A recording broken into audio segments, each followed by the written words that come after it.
Hello friends, पिछली video में हम लोगों ने गॉस के दो अनुप्रयोगों के बारे में पढ़ा था। इस वीडियो में हम गॉस के अगले अनुप्रयोगों के बारे में पढ़ेंगे, तो वीडियो को पूरा जरूर देखिएगा। और यदि मेरे चैनल पर नए हैं तो चैनल को अभी सब्सक्राइब कर लीजिए। लास्ट में इंड स्क्रीन पर जाकर इसके पिछले वीडियोस को आप देख सकते हैं। तो वेलकम फ्रेंड्स, मैं हूं छत्रपाल सिंह राठौर और आप देख रहे हैं Nagarjuna coaching institute YouTube channel. तो चलो स्टार्ट करते हैं। Chapter 1 electric charges and field, वैद्युत आवेश एवं क्षेत्र, पार्ट 7, गॉस के प्रमेय के अनुप्रयोग। इसके पिछले वीडियो में हम लोगों ने दो अनुप्रयोगों के बारे में पढ़ा था। पहला था रैखिक जो तार है उसके लिए, अनंत लंबाई के रैखिक तार के लिए, और दूसरा अनंत समतल चादर के लिए। इसी में तीसरा था दो अनंत समतल चादर, जिसे हम लोग को नहीं पढ़ना है, वो सिलेबस में नहीं दिया है। तो हम लोग चौथे को पढ़ेंगे, एक समान आवेशित पतले गोलीय खोल कवच के कारण विद्युत क्षेत्र के बारे में। इसके पहले आप ये चेक कर लीजिए कि हमारा ये चैनल सब्सक्राइब है कि नहीं है। नहीं हो तो उसे अभी सब्सक्राइब कर लीजिए। तो इस चौथे पॉइंट, एक समान आवेशित पतले गोलीय खोल के कारण विद्युत क्षेत्र के लिए तीन स्थितियां होती हैं। पहला, जब बिंदु P खोल के बाहर स्थित हो। दूसरा, जब बिंदु P खोल के सतह पर स्थित हो। और तीसरा, जब बिंदु P खोल के अंदर स्थित हो। तो इसकी पहली स्थिति है जब बिंदु P खोल के बाहर स्थित हो। मान लीजिए कि यह क्या है, एक गॉसी पृष्ठ है। एस कोई गॉसी पृष्ठ है और उसका केंद्र O है, त्रिज्या R है। और इसी O से त्रिज्या R दूरी पर हम लोगों को क्या करना है, विद्युत क्षेत्र का परिमाण ज्ञात करना रहता है। तो यहाँ पे देख पा रहे हैं कि बिंदु P में जो अल्पांश क्षेत्र है ds, उसकी दिशा और विद्युत क्षेत्र E की दिशा दोनों क्या है, एक समान है। तो इसका डेरिवेशन देखते हैं। मान लो एस कोई गॉसी पृष्ठ है जिसकी त्रिज्या R तथा केंद्र O है। यदि गॉसी पृष्ठ एक समान रूप से आवेशित हो तो गॉसी पृष्ठ खोल के बाहर बिंदु P पर विद्युत क्षेत्र का परिमाण तथा अल्प क्षेत्र ds की दिशा क्या होगी, एक समान होगी। यहाँ पे विद्युत क्षेत्र का परिमाण और दिशा क्या होगी, एक समान होगी। अतः गॉसी पृष्ठ से गुजरने वाला संपूर्ण वैद्युत फ्लक्स का हम लोग जानते हैं कि phi E is equal to क्या होता है, समाकलन phi S vector E into ds vector. अब यहां पे चूंकि दोनों की दिशा एक समान है, अल्प क्षेत्र ds और विद्युत क्षेत्र E का, तो वहां पे थीटा इज इक्वल टू क्या हो जाएगा, 0 डिग्री हो जाएगा। वेक्टर से हटाने पर यहां पे cos थीटा जुड़ता है, तो cos 0 degree is equal to 1 होता है। तो phi E is equal to हो जाएगा समाकलन S E इंटू ds। इतना हो गया। अब एक बार इसे हम लोग क्या कर लेंगे, E को इधर बाहर निकाल लेंगे। तो phi E is equal to E into phi S ds हो गया, या phi E is equal to E into 4 pi are square. अब ये 4 पाई आर स्क्वायर कहां से आया है, आप जानते हैं कि समाकलन phi S ds is equal to कितना होता है, 4 पाई आर स्क्वायर।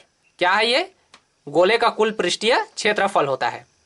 अब हम लोगों को गॉस के प्रमेय से लेना है। गॉस का प्रमेय हम जानते हैं phi E is equal to Q upon epsilon 0। तो हम लोग समीकरण 1 से गॉस के प्रमेय में जब उसका मान रखेंगे फाई E का, तो क्या हो जाएगा, E into 4 pi are square. Phi E का वैल्यू हम लोगों ने रख दिया समीकरण 1 से, is equal to Q upon epsilon 0। अब क्या होगा, E को इस साइड रोक लेते हैं और 4 पाई आर स्क्वायर को उससे ट्रांसफर कर देंगे। तो क्या हो जाएगा, E is equal to 1/4 pi epsilon 0 into Q upon are square. ये आ गया। तो ये जो है पहला अनुप्रयोग हम लोगों ने देखा, समीकरण 2, इसको बना लीजिएगा। इसका अगला अनुप्रयोग देखते हैं। जब बिंदु P गोलीय खोल के पृष्ठ पर स्थित हो। तो जब गोलीय पृष्ठ पर स्थित होगा तो देखिए यहां पे 2 R है। ये R उसकी वास्तविक त्रिज्या हो गई और ये बिंदु P से दूरी हो गई। तो यहां पे R is equal to R हो जाएगा, क्योंकि सब तरफ तो त्रिज्या एक समान रहती है। तो R is equal to R होगा। तो हम लोग समीकरण 2 से ही ले लेंगे। समीकरण 2 क्या देखे थे हम लोग, E is equal to 1/4 pi epsilon 0 into Q upon are square. तो यहाँ आर स्क्वायर के जगह में हम लोग को कैपिटल R स्क्वायर डालना है, बस इतना करना है स्थिति दूसरा के लिए। तो ये स्थिति 2 हो गया, जहां पे is equal to 1/4 pi epsilon 0 into Q upon capital R square, ये आ जाएगा। अब तीसरा स्थिति क्या है, तीसरा स्थिति जब बिंदु P गोलीय खोल के अंदर स्थित हो। अब यहां पे देखिए, मैं एक चीज और अंतर यहां पे स्पष्ट कर देता हूं। पहले वाले चित्र में आप लोग देखेंगे कि जो ऊपर का गोला है उसे मैंने डॉटेड लाइन में दर्शाया है और वहीं पे बिंदु P है। लेकिन नेक्स्ट थर्ड में क्या होगा, ये जो डॉटेड लाइन है वो अंदर चला जाएगा और ये गोला बाहर चला जाएगा, क्योंकि हम लोग को गोले के अंदर हमको इस ज्ञात करना है ना, क्या ज्ञात करना है, विद्युत क्षेत्र का परिमाण। तो यहां पे क्या हुआ, ऊपर में जो है गोला एस है, पृष्ठीय गाउसीय पृष्ठ, और बीच में हमको उसके अंदर ज्ञात करना है बिंदु P पर विद्युत क्षेत्र का परिमाण। तो इस स्थिति में क्या हो जाएगा, आवेश तो इसमें है ही नहीं, इसके अंदर में बिल्कुल जीरो है, तो Q इज इक्वल टू क्या हो जाएगा, जीरो। अतः गॉस के प्रमेय से phi E is equal to Q upon epsilon zero. अब इसमें हम लोग को मान को रख देना है।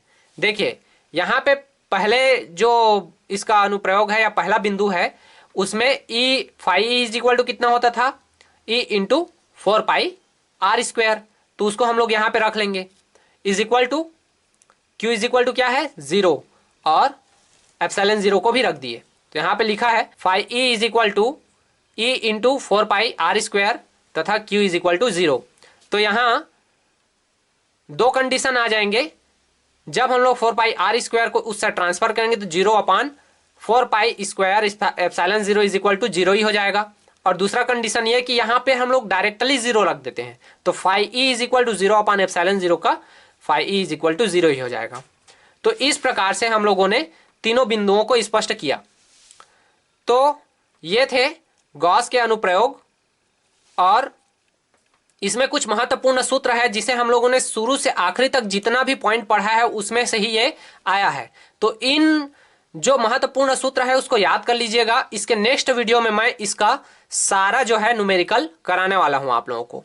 तो ये जो फार्मूले हैं उसको अच्छे तरीके से आप लोग याद कर लीजिएगा। पहला क्या था, आवेशों को क्वांटीकरण Q is equal to N E, ये फार्मूला है जहां एन इलेक्ट्रॉनों की संख्या हो सकती है, वो 1 2 3 4 कुछ भी हो सकती है। कूलाम के नियम हम लोगों ने देखे थे, F is equal to 1/4 pi epsilon zero into Q1 Q2 upon are square.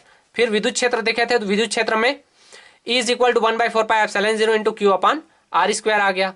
अब वहां पे वैद्युत द्विध्रुव देखे, तो वैद्युत द्विध्रुव में क्या होता था, P is equal to 2QA, उसका वैद्युत द्विध्रुव आघूर्ण हुआ करता था। तो उसमें अक्षीय स्थिति क्या था, E is equal to 1/4 pi epsilon zero 2P upon R square, और निरक्षीय स्थिति में E is equal to 1/4 pi epsilon zero into P upon R square. यहाँ पे 2P था और यहाँ पे P था, यही अंतर था।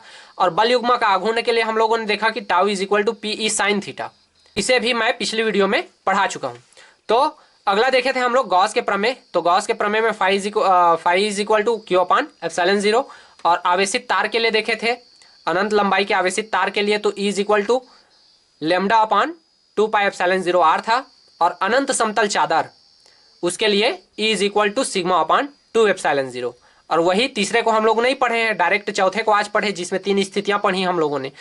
और चौथा यहाँ पे गोले के अंदर अभी देखे हैं, E is equal to zero आता है, E is equal to zero आता है, और गोले के बाहर आता है E is equal to 1/4 pi epsilon zero into Q upon R square, और गोले के पृष्ठ पर क्या आता है, E is equal to 1/4 pi epsilon zero into Q upon capital R square. तो इन सारे फार्मूले को आप लोग याद कर लीजिए, इससे रिलेटेड न्यूमेरिकल्स पूछे जाते हैं, और इस सारे न्यूमेरिकल्स को मैं नेक्स्ट वीडियो में आप लोगों को कराने वाला हूं। तो तब तक के लिए बाय फ्रेंड्स, जय हिंद, जय भारत।